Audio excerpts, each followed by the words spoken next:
21वीं सदी में सर एक नया चक्रव्यूह तैयार हुआ है। स्पीकर सर, वो भी लोटस की शेप में है सर, और उसका चिन्ह प्रधानमंत्री जी अपनी छाती पर लगा के चलते हैं।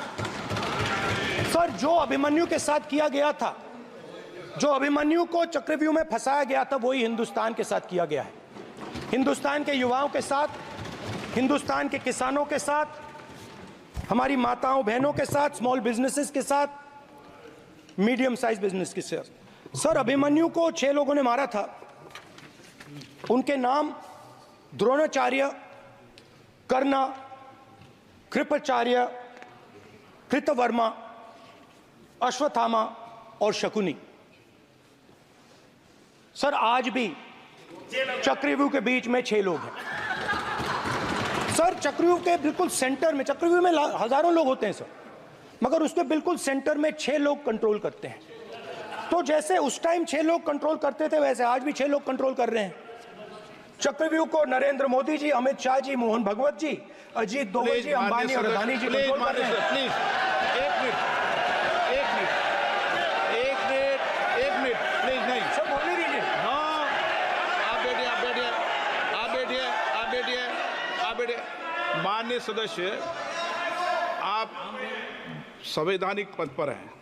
आपके कई माननीय सदस्यों ने यहाँ पर मुझे लिख कर दिया है कि जो माननीय सदस्य का सदस्य नहीं है उसका नाम नहीं लें। आपने लिख के दिया है। नो, आपने क्या, आप उसकी पालना करना चाहते हो? स्पीकर सर, गलत। मैं माननीय एक minute, hold on. Speaker sir, अगर आप चाहते हैं तो मैं एक मिनट मैं प्रतिपक्ष के नेता से ये तो अपेक्षा करूंगा सही कि वो सदन की नियम मर्यादा को बने, ये अपेक्षा करता हूं। आप चाहे नहीं करें, पर मैं अपेक्षा करता हूं। नहीं सर, मैं, अगर आप चाहते हैं सर, मैं एनएसए का और अदानी और अंबानी का नाम इस लिस्ट से निकाल देता हूं। फिर माननीय सदस्य, आप अगर आप चाहते हैं सर। प्लीज, मैं नहीं चाहता। सदन के नियम प्रक्रियाओं से सदन चलता है। सर, अगर आप कहते हैं मैं निकाल देता हूं। नो मैं 3 ही नाम यूज करूंगा। नहीं माननीय सदस्य, नहीं कहा, और आप वीडियो में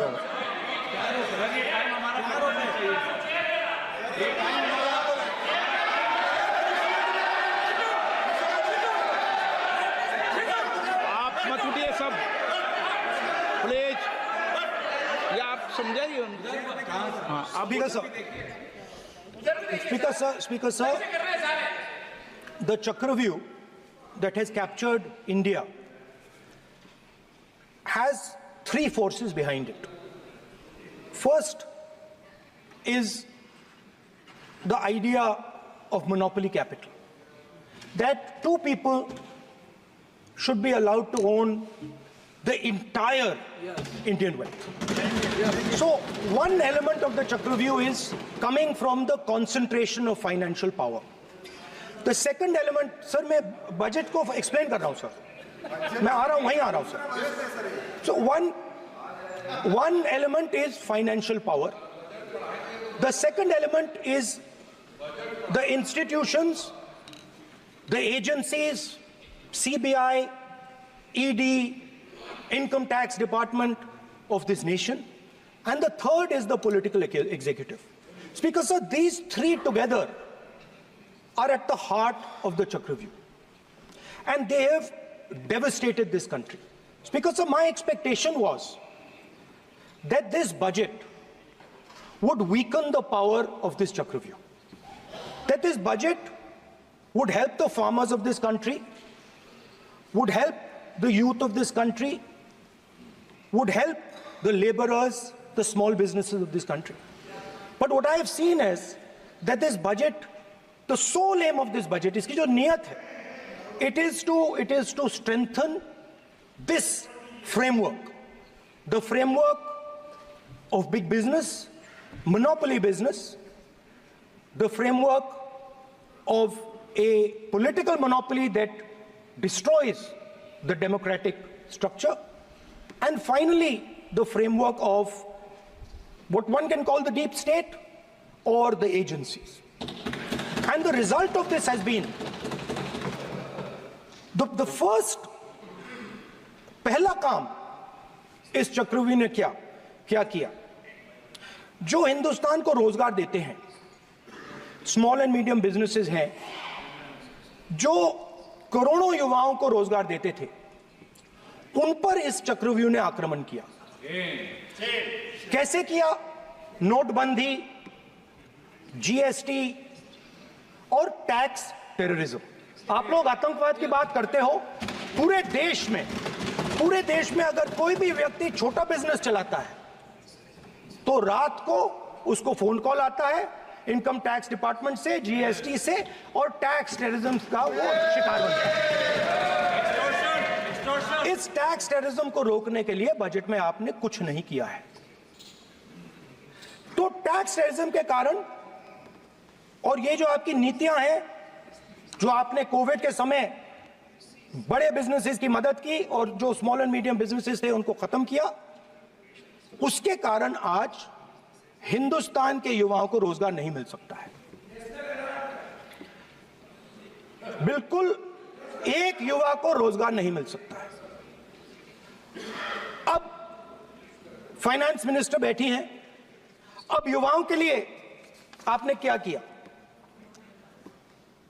बजट में आपने इंटर्नशिप प्रोग्राम की बात करी और यह शायद एक मजाक है, क्योंकि आपने कहा कि ये इंटर्नशिप प्रोग्राम सिर्फ हिंदुस्तान की 500 सबसे बड़ी कंपनियों में होगा और 99% जो हमारे युवा हैं उनको इस इंटर्नशिप प्रोग्राम से कुछ लेना देना नहीं, कोई फायदा नहीं होने वाला है। तो आपने पहले टांग तोड़ दी और उसके ऊपर आप बैंडेड लगाने की कोशिश कर रहे हैं।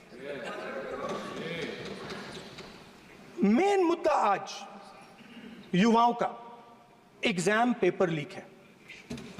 जहां भी हम जाते हैं, आपने बेरोजगारी का चक्रव्यूह बना दिया इनके लिए, और जहां भी हम जाते हैं वो कहते हैं देखिए बेरोजगारी है मगर पेपर लीक भी होता है। तो आपने एक साइड पेपर लीक चक्रव्यूह, दूसरी साइड बेरोजगारी चक्रव्यूह। पेपर लीक मैं आपको बताता हूं 10 साल में 70 बार हुआ है। अगर आप जानना चाहते हैं, 10 साल में 70 बार हुआ है। तो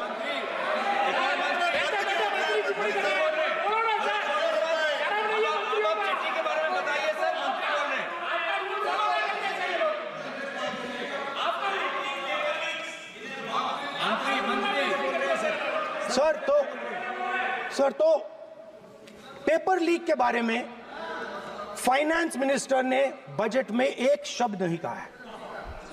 युवाओं के लिए पेपर लीक सबसे जरूरी मुद्दा है, उन्होंने एक शब्द नहीं कहा है पेपर लीक के बारे में। एक बार उन्होंने पेपर लीक नहीं कहा और उल्टा जो एजुकेशन बजट में पैसा देना चाहिए था वो आपने 20 साल में सबसे कम पैसा दिया है। 2.5% of budget is gone to education. Sir दूसरी तरफ आपने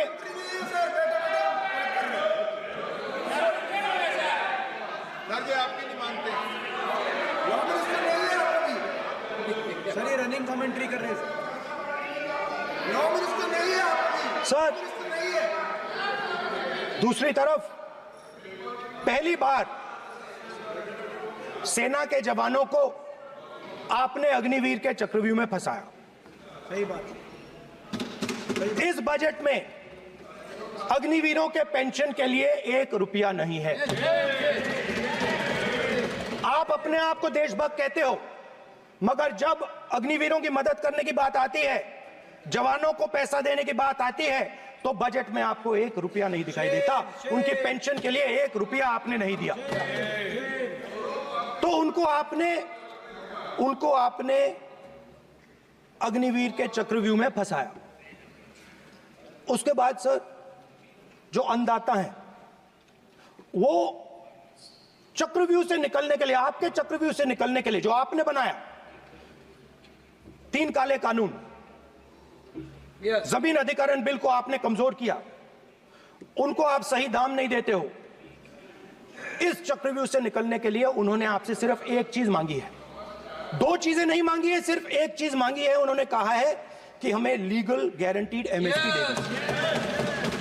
आपने उनको बॉर्डर पे बंद कर दिया, रोक दिया, आज तक रोड बंद है। आप उनसे बात करने को तैयार नहीं है। वो यहां आए, मुझसे मिलने आए, आप उनको अंदर नहीं आने दे रहे थे। माननीय सदस्य, आप सदन में असत्य नहीं कहे। आप वो सर, आप देखिए, एक मिनट, हाँ चलिए, चलो,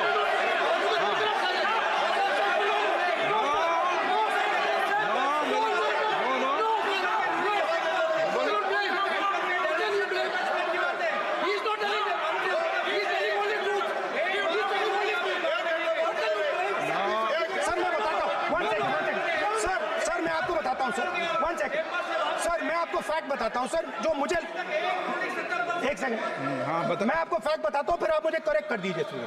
स्पीकर सर, फार्मर्स का डेलीगेशन, नहीं सर, मैं आपको फैक्ट बताता हूं। पर आपके माननीय सदस्यों को कह दें वो सदन पर आरोप नहीं लगाए। रिपोर्ट से बोलता हूं मैं, बिना रिपोर्ट के नहीं बोलता हूं। हाँ, बोलिए बोलिए, उनको बोलने दीजिए, उनको बोलने दीजिए, उनको बोलने दीजिए, आप बोलने दीजिए उनको, बोले वो बोले, बताएं, वो बताएं, मैं बताऊंगा। Speaker sir, one second, speaker sir, मैं आपको बताता हूं जो मुझे मालूम है। स्पीकर सर, मैं आपको बताता हूं। बैठिए। स्पीकर सर, हुआ क्या, वहां पे सर मुझसे मिलने एक फार्मर का डेलीगेशन आया। मुझे बताया गया कि फार्मर के डेलीगेशन को अंदर नहीं आने देंगे। मैं उनसे मिलने जब गया तब उनको अंदर आने के दिया गया था। सर ये फैक्ट है सर, मिडिल क्लास जो है वो शायद इस बजट से पहले प्रधानमंत्री को सपोर्ट करता था। जब प्रधानमंत्री ने कोविड के समय उनसे थाली बजवाई थी तो उन्होंने दबाकर थाली बजाई, धड़ धड़ धड़ धड़ धड़, थाली बजा बजाई। हमें अजीब लगा, मगर प्रधानमंत्री ने मिडिल क्लास को ऑर्डर दिया तो मिडिल क्लास ने थाली बजाई। उसके बाद प्रधानमंत्री ने उसी मिडिल क्लास से कहा मोबाइल फोन की लाइट जलाओ, और मोबाइल फोन की लाइट जली। मिडिल क्लास ने, पूरे हिंदुस्तान में मिडिल क्लास ने मोबाइल फोन की लाइट जला दी। अब इस बजट में आपने उसी मिडिल क्लास के एक छुरा पीठ में मारा, दूसरा छुरा छाती में, एक इधर मारा और एक इधर मारा। इंडेक्सेशन जो आपने कैंसिल की वो पीठ में छुरा था, और जो कैपिटल गेन्स टैक्स आपने बढ़ाया वो छाती में छुरा था। आपने long term capital gains tax को 10% से 12.5% किया, यहां छाती मारी, यहां छुरी मारी, और शॉर्ट टर्म को 15 से 20% छुरी मारी। दुख की बात है, मगर इसमें एक इंडिया गठबंधन के लिए एक हिडन बेनिफिट है। मिडिल क्लास अब आपको छोड़ने जा रही है और इस साइड आ रही है।